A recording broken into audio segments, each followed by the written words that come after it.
Welcome to Policing TV. I'm delighted to be here in Staffordshire, right by the M6 with the Staffordshire Roads Policing Team. Road Crime Team. Road Crime Team, yeah. Road Crime Team, best get that right, with PC's Tom and Cara. Yep. So, Cara, thank you very much indeed. Tom, thank you very much indeed. Pleasure. We're about to go, it's an unmarked car, and we're about to head off onto the motorway network. So, that's the plan.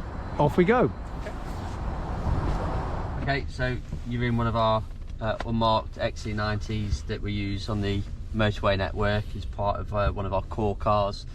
The vehicle is unmarked, but it's set out with lots of different blue lights in the grills and the windscreen, and in the rear screen as well. It's obviously fitted with radio systems, communications, and we've got a rear matrix board where we can display various signs on the back of the vehicle. So for example, if we want to put a do not pass on to stop people passing us, or follow me, or directional arrows if there's something broken down in the carriageway, then we can display those messages there. And also on my colleague's side, we won't be able to see, but we've also got a screen that shows us all our strategic ANPR network cameras. So if certain cars of interest are coming up the motorway network and they activate one of the cameras, we'll know where it is and which direction it's travelling is, and then we can hopefully go and intercept it. Our county roads cars, so look at the county roads sort of traffic side of things, so it varies. But then if there's anything sort of big kicking off anywhere across the county on the road network, we'll all come together as a team and deal with that, and then sort of split down again to our core tasking areas. So we're now on the M6 heading southbound. How far down the M6 do Staffordshire operate? At what point does it become West Mids? So we're in north at the moment. So northbound we cover up to I beg your pardon. I'm sorry, don't be worried about heading northbound. Yeah, not southbound. So northbound carriageway we cover all the way up to junction 16, which is the border with Cheshire Police. And then when we go southbound, we cover down to almost junction 10 of the M6, and that's where West Midlands Police take ownership of the motorway from that point forward. And then obviously we've got all the other road network across the county, from sort of down in Wombourne and Kimber, the far south, up to as far as the border with Derbyshire Police, almost in Buxton. And your duties, so it's the strategic road network, but you, Tom, and Cara focus, do you, on the M6 motorway, this specific motorway, or is it beyond that? So today, for us, so we've been allocated the call sign for the core car. So by core car, we basically stay on the motorway network, and our primary task for the day is to patrol the motorway. So that includes the M6, the M6 toll, and a couple of junctions of the M54 motorway. So for us, if anything happens on here today, any breakdowns, any car accidents, any criminality coming through the network on any of the ANPR cameras, then it's our core job to go and target those incidents and those criminals using the road network. And so what proportion of the time are you tasked on certain things, or are you self-tasking? We're self-tasking really, so for us today we will just mainly focus on the motorway. We'll self-task, we'll obviously go along as we're travelling north now. My colleague will be looking into different vehicles, looking for mobile phone offences, seatbelt offences. Again, we've just come off a campaign last week for lane hogging, where we've been targeting individuals that maintain the incorrect lane position. So instead of moving across into lane 1 when the traffic's clear, such as this VW here, is held out in lane 3. Lane 2's clear, so they should be moving back across. So that's something that we'll record, we'll target. We do stop the vehicles, and if we can, we'll educate. And obviously sometimes we do find further offences, like yesterday we had a couple of stops with this similar offence that had no licence, no insurance. So that's the core thing that we're looking at today. Okay, so what I'm doing at the moment is I'm monitoring our ANPR cameras. I've also got my device available as well to check the police national computer. As we're going alongside other vehicles, I'm just having a quick glance into the vehicle, make sure nobody's using the mobile phones, nobody's distracted, doing silly things like eating at the wheel with both hands and things like that, looking at our fatal 4 offences, seatbelts, mobile phones, those kind of. We're quite advantageous in this vehicle. It is unmarked. We're quite high up, so I've got a good view into vehicles. I've got a better view into heavy goods vehicles in this vehicle than I would in one of our other vehicles that are like our estates that are lower down. So there's those advantages to being in a bigger unmarked vehicle. But everything seems okay at the moment, so carry on.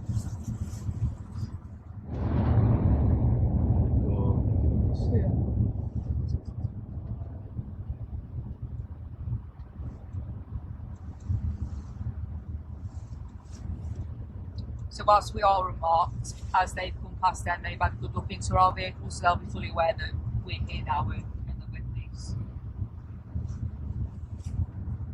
This vehicle's one that probably identified's got smashed headlights.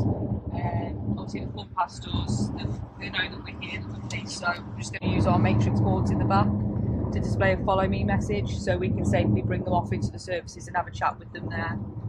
So display that board. And then I'll just be looking now in our wing mirror and make sure that I've got compliance from them. So, Not you. Sometimes you do get people that come across though. and I'm into lane 1, so we've got compliance from them. They know that it's them we want to speak to, and we'll keep the message on. And we're not too far away from the services now, so it's better than us stopping on the hard shoulder when you've got traffic flowing past at 70 miles an hour. You can just get completely away from the road network. So you will have seen obviously the offside front headlight smashed with the light cluster that's broke. When you look at the light cluster, it's got quite a lot of sharp, jagged edges that stick out. So I've been trained as what's classified in the police as a PG9 vehicle examiner. So I've got a City & Guilds qualification where I can examine vehicles for defects such as bodywork damage, brakes, lights, suspension, all those sort of main mechanical components. If I think from my training is an issue that the vehicle shouldn't be on the road any longer, there's basically a category of defects that the DVSA supply us. It's quite a long list of faults, basically. I can then go through that category and look for the fault that I found, and I can see whether we can put an immediate prohibition on the vehicle. So basically what that means is we prevent it from being on the road network any further. We can apply a cable to it, which is padlocked up here, and it costs the driver £80 for that release fee. Basically that stops the vehicle going back out and being a danger to other road users. My main cause to stop this one and have a look is due to the jagged edges, and I've got to consider, is there a likelihood if a pedestrian or somebody else was struck by that vehicle in that condition, is that light with the jagged edges going to cause them some serious injury or a likelihood of causing them injury, which I would suggest it probably would do if they're in a collision with a pedestrian. Probably not so much on the motorway, but when they come off the motorway network and onto the county roads again. So I'm just quickly having a look for the category of defects that I've got on my phone now, just to identify which section it falls under and if it is within the parameters, so to speak. So while Tom's been speaking with the driver about the defects, Tom's passed me the driving licence of the driver. I've taken that, I've started doing our initial paperwork, so we have what we call a stopping account now. So if we stop a vehicle at the roadside, we'll fill out a form, and it's a record to say who was driving that car at that time. So I've started doing that process, make sure that the driving licence is all in order, it matches the person on the insurance. Tom's checked the insurance with them because they've got a temporary policy in place. We've got the obvious defect, which is the reason we've stopped them today. So what I've then done is I've gone round, just had a quick glancing look around the rest of the vehicle, see if there's anything else that I'd asked Tom to take a look at with his training, checking the tyres, making sure that they're legal, there's no cuts, bulges, no cord exposed or anything like that. And and then I've gone and sat in the driver's seat just so we can test the lights to make sure that the indicator light's working while Tom's looking at the headlight cluster. So I've just done the admin bits in the background while Tom does all the hard work, basically. I've looked at the category of defects. It does sort of meet parts of that. However, you can rectify some of it here by removing some of the plastic so the sharp edges go away. So what we're going to do is we're going to issue him with what's known as a vehicle defect rectification notice, which gives him a set number of days to get that defect rectified and then notify the police once it's been done. It's just another tool that we can use to make sure that people are getting these problems fixed on the cars. And ultimately, if they fail to get them fixed, they can render themselves potential for a prosecution or a fine at a later date when they fail to return the paperwork to us. So that's how we're going to deal with this driver today, and then hopefully he can get his light fixed in the coming days. Not ideal. Okay, have you got any tape or anything? Yeah, you have. Good idea. You've got some tape. If you can tape those edges down to stop them from pointing up like that. Yeah. Just on that edge, is it clear tape? Because obviously you don't want to obscure it. And then what we're going to do, we're going to issue with a vehicle defect rectification notice to get this headlight fixed. Okay? You'll have a certain... Just on that edge there, yeah. You'll have a certain number of days then after we give you this notice to go get that fixed. And then you need to send us the paperwork back, okay, from a garage or an MOT test station to say that that's been done. Okay. As long as you do that, you won't be prosecuted for it. Any points? No points. If you fail to do it, fail to return the paperwork to us, then we might prosecute you. Okay, so I have to give you that warning that might happen. My colleague. Okay, so we've finished with that one now, and they've gone off with their paperwork. They've been reported for the offence and cautioned for that. However, if they get the issues rectified and they present the paperwork to the police station, they won't have any points on the licence or anything like that. So they are reported at the roadside, but what they've been given is a vehicle defect rectification. So once that's sorted, that'll be the end of the matter. It's just about road safety for us, making sure that they're safe on the roads and other people are safe on the roads. It's not all about going out and prosecuting as many people as possible. If we can educate, we've managed to come to some sort of temporary resolution there with them taping the jagged edges down to prevent injury should the worst happen.